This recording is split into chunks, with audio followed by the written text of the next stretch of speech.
माल 4 को टर्चर सहन गरेपछि घर आएर शानसँग नेटफ्लिक्समा इक्का मुभी हेरेँ मैले। स्टारिङ हाम्रा सनी पाजी र रहमान डकैत अर्थात् अक्षय खन्ना।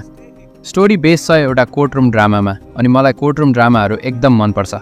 त यो मुभी कस्तो छ आउनुहोस् अलिकति कुरा गरौँ।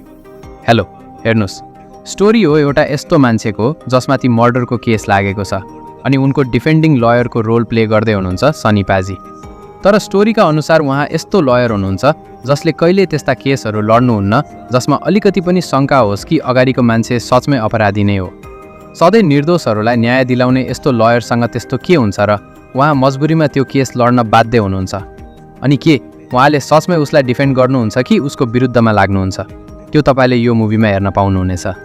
हेर्नुहोस्, मुभी लगभग 2.5 घन्टाको छ, जहाँ मुभीले तपाईँलाई पक्कै पनि बाँधेर राख्छ अनि तपाईँको मनमा अन्तिमसम्म एउटा प्रश्न पनि छोडेर जान्छ कि आखिर त्यो मर्डर सचमै भएको पनि थियो कि थिएन जसको लागि यो सबै केस लडिँदैछ।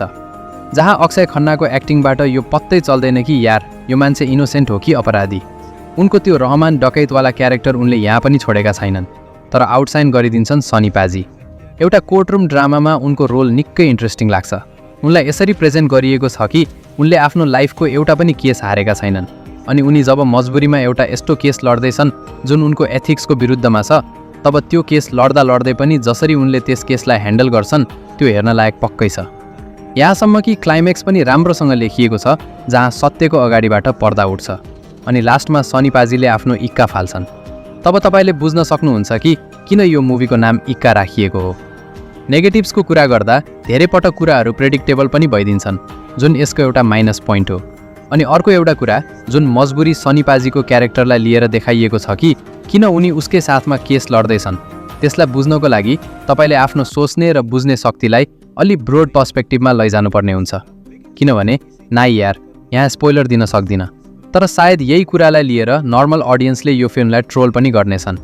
एनिवेज, फिल्ममा कुनै गीतहरू छैनन् जुन यसको प्लस पोइन्ट हो।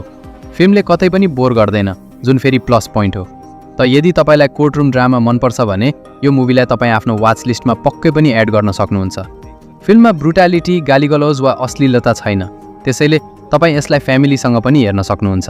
हुन त मैले यो मुभीबाट अलि बढी नै एक्सपेक्टेसन राखेको थिएँ जुन पूर्ण रूपमा मेरै गल्ती थियो। अनि किन नराखौँ त एक्सपेक्टेसन यार?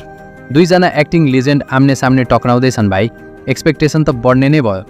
अनि मलाई लाग्छ मेकर्सले यसलाई सोझै ओटिटीमा रिलिज गर्ने राम्रो डिसिजन लिए, किनभने मलाई लाग्छ यार थिएटरमा सायद नै यो मुभीले बिजनेस गर्थ्यो। सो ओभरअल हेर्दा मेरो तर्फबाट 3.5 आउट अफ 5 स्टार्स